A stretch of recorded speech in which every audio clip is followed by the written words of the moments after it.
নারীদের স্মরণ রাখতে হবে, যখন তারা প্রশান্তির উৎস হচ্ছে আর যখন তারা সংসারে শান্তি ও স্থিতি বজায় রাখছে, তাদেরকে বুঝতে হবে যে ঘরকে শান্ত রাখার ক্ষমতা একমাত্র তাদেরই রয়েছে, আর সংসারে আগুন লাগানোর ক্ষমতাও একমাত্র তাদেরই রয়েছে। তারাই সংসারের আবেগ নিয়ন্ত্রণ করে।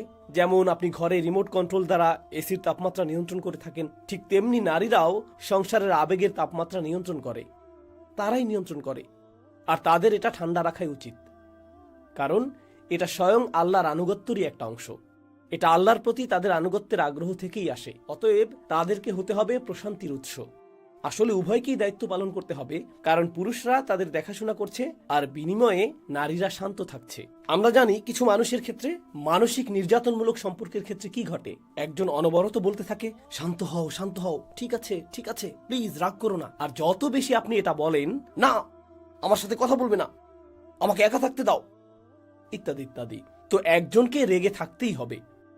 হয়তো স্বামী রেগে আছে আর স্ত্রী তাকে শান্ত করার চেষ্টা করছে, অথবা স্ত্রী রেগে আছে আর স্বামী তাকে শান্ত করার চেষ্টা করছে। তারা এটাকে এক ধরনের নিয়ন্ত্রণ বা ক্ষমতা প্রদর্শনের সুযোগ হিসেবে দেখে।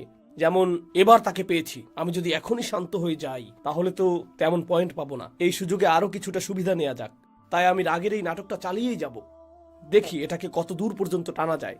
তো কাউকে এভাবে অধীনস্থ করে রাখার এই মানসিকতা, এটা আল্লাহ যা চান তার সম্পূর্ণ বিপরীত।